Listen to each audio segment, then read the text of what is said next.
मुलीला मात्र चांगला ड्रेस घेऊन देतील.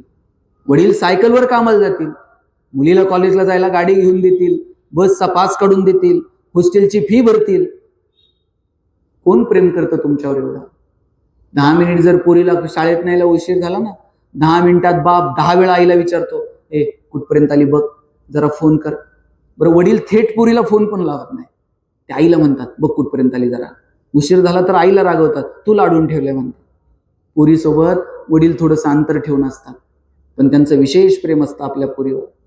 पोरीच्या लग्नात तर बाप असा फेटाबिटा घालून मिरवत असतो, दिवसभर बापाची मान उंच असते.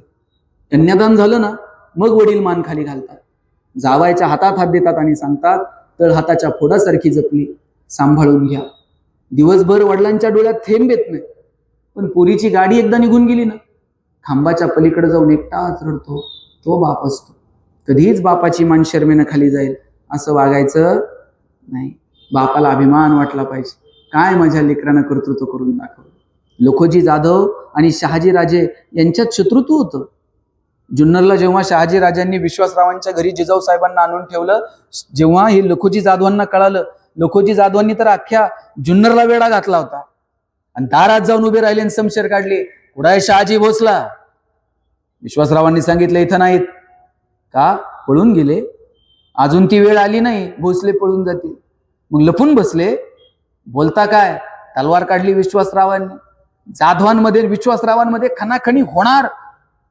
गरोदर असणाऱ्या जिजाऊ पुढे आले आणि आवाज दिला, आबा किती दिवस हे संकट, किती दिवस हे शत्रुत्व, किती दिवस आपण आपल्याच तलवारी आपल्याच लोकांच्या मुंडक्यांवरती चालवायच्या, संपवा हे सगळं.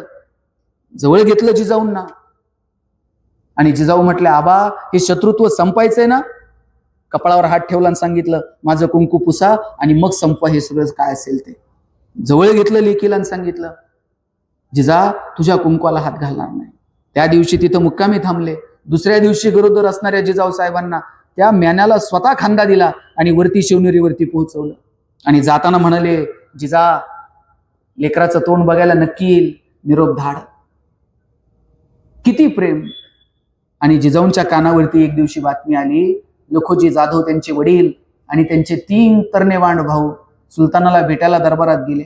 मुजरे झडले. सुलतानानं मुजरा तर नाहीच स्वीकारला, उठून गेला दरबार सोडून. लपलेले मारेकरी बाहेर आले, सपासप वार झाले आणि एकाच दिवशी जिजाऊंचे वडील आणि 3 भाऊ कपटानं मारले गेले. एकाच दिवशी त्यांच्या आई आणि 3 तरुण भाऊजया यांच्या कपाळावरचं कुंकू पुसलं गेलं आणि ती परिस्थिती